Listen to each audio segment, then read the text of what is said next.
Bienvenido a la Cueva del Ermitaño.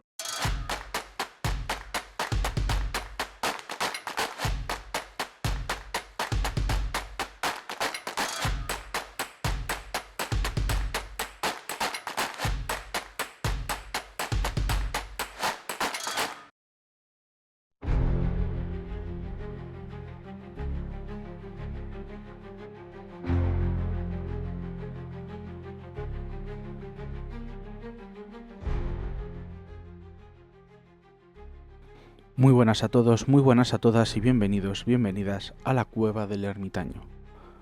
Hoy quiero empezar hablando de algo muy reciente, algo que probablemente hayas visto en noticias hace apenas unas semanas, el programa Artemis II de la NASA.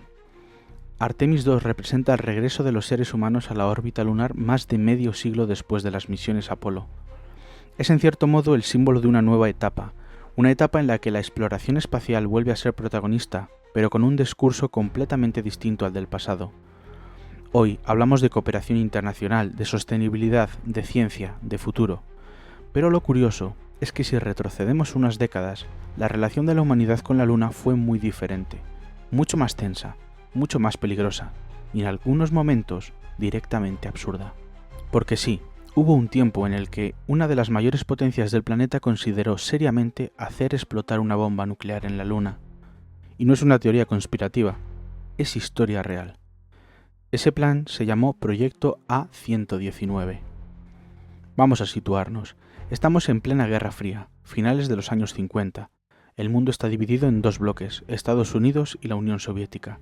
No es solo una rivalidad política o militar, es una competición ideológica, tecnológica y psicológica. Y en 1957 ocurre algo que cambia todo, el lanzamiento de Sputnik 1. Por primera vez en la historia, un objeto creado por el ser humano orbita la Tierra y no lo ha hecho Estados Unidos, lo ha hecho la Unión Soviética. El impacto es brutal. De repente los estadounidenses sienten que van por detrás, no solo en ciencia, sino en capacidad militar.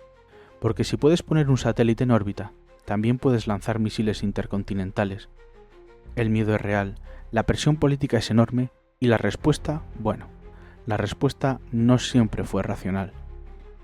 En ese contexto nace el proyecto A-119, un plan secreto de la Fuerza Aérea de Estados Unidos cuyo objetivo era literalmente detonar una bomba nuclear en la superficie de la Luna.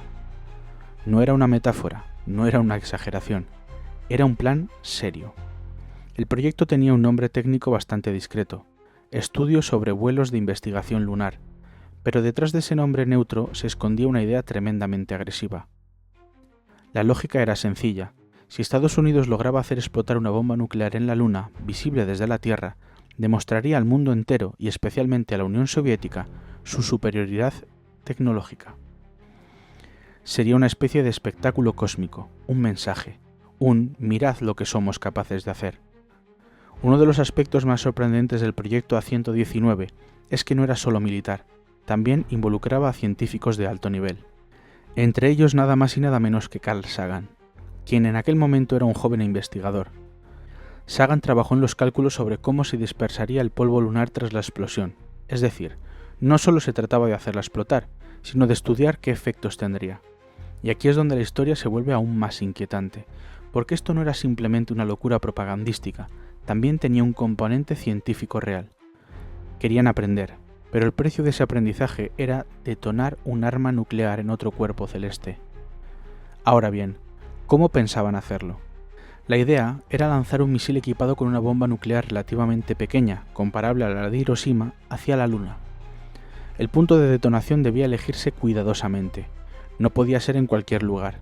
Tenía que ser en la zona de sombra o cerca del terminador lunar, donde la luz del sol permitiría ver claramente el efecto de la explosión desde la Tierra. Imagina eso por un momento. Una noche cualquiera, miras al cielo y de repente, en la superficie de la Luna, aparece un destello brillante, un hongo de polvo elevándose lentamente en el vacío, visible desde aquí. Ese era el objetivo. Pero claro, había problemas, muchos problemas. El primero y más evidente era el riesgo técnico. Estamos hablando de los años 50. La tecnología de cohetes estaba todavía en una fase muy temprana. Si el lanzamiento fallaba, y los lanzamientos fallaban con bastante frecuencia, la bomba podría haber caído de vuelta a la Tierra. Y no estamos hablando de una pequeña carga experimental, estamos hablando de un arma nuclear. El riesgo era inaceptable. El segundo problema era político. Aunque el proyecto era secreto, sus responsables sabían que tarde o temprano algo así se descubriría, y las consecuencias serían imprevisibles. ¿Cómo reaccionaría la comunidad internacional? ¿Cómo reaccionaría la propia población estadounidense? ¿Y la Unión Soviética? Porque aquí hay un detalle importante, este tipo de acciones no ocurren en el vacío. En plena Guerra Fría, cualquier demostración de poder podía interpretarse como una provocación, y una provocación podía escalar. Y luego estaba el problema ético, porque sí, aunque a veces no lo parezca cuando miramos atrás, incluso en aquella época había científicos irresponsables que se hacían preguntas morales. ¿Tenemos derecho a hacer esto? ¿Tenemos derecho a usar otro mundo como campo de pruebas? ¿Estamos cruzando una línea? Al final todos estos factores llevaron a que el proyecto A-119 fuera cancelado en 1959. Nunca se llevó a cabo. Nunca hubo una explosión nuclear en la Luna y probablemente, visto desde hoy, eso fue una de las mejores decisiones de la historia. Lo interesante es que Estados Unidos no fue el único en considerar algo así. La Unión Soviética también tenía sus propios planes. Uno de ellos, conocido como Proyecto E-4, contemplaba una idea similar, detonar una bomba en la Luna con fines propagandísticos. Es decir, ambos bloques estaban pensando prácticamente lo mismo. Esto nos da una idea del nivel de tensión de la época, y también de lo cerca que estuvo la humanidad de convertir la exploración espacial en una extensión directa del conflicto nuclear. Ahora volvamos al presente, volvamos a Artemis II, porque aquí es donde el contraste se vuelve realmente fascinante. Artemis II no tiene nada que ver con todo aquello, o mejor dicho, lo tiene todo que ver, pero en sentido contrario.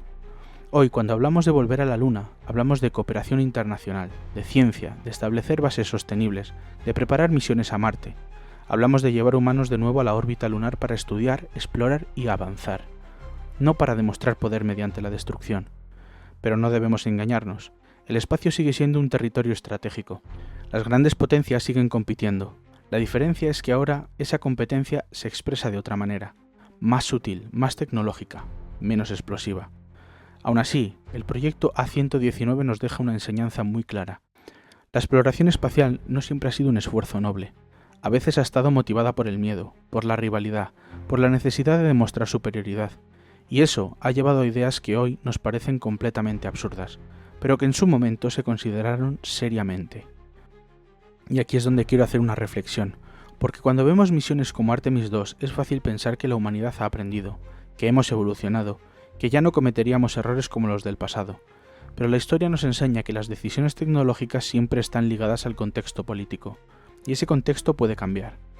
Imagínate por un momento un escenario futuro en el que la tensión entre potencias vuelva a escalar. Imagina que la Luna deja de ser un símbolo de exploración y vuelve a convertirse en un tablero estratégico. ¿Podrían volver ideas como el proyecto A-119? No necesariamente en forma de explosiones nucleares, pero sí en otras formas de militarización. Satélites armados, bases estratégicas, control de recursos. Por eso es importante recordar historias como esta, porque nos obligan a mirar atrás y entender de dónde venimos y a cuestionar hacia dónde vamos. El proyecto A-119 nunca se llevó a cabo, pero el simple hecho de que existiera ya es significativo. Nos dice algo sobre la naturaleza humana, sobre nuestra capacidad para imaginar y para llevar esas ideas al límite. Y al mismo tiempo el contraste con Artemis II nos da algo de esperanza, porque demuestra que también somos capaces de cambiar, de replantear nuestras prioridades, de transformar una carrera armamentística en una carrera científica. Quizá la Luna siempre ha sido un espejo, un lugar donde proyectamos nuestras ambiciones, nuestros miedos y nuestras aspiraciones. En los años 50 proyectábamos poder, hoy proyectamos exploración. La pregunta es ¿qué proyectaremos mañana? Y con esa idea me gustaría que os quedarais, porque la próxima vez que miréis a la Luna quizá no solo estéis viendo un satélite natural, quizá estéis viendo un recordatorio de lo cerca que estuvimos de convertirla en algo muy distinto, y de lo importante que es no olvidar el pasado. Por mi parte nada más, nos escuchamos como siempre la semana que viene con mucho más.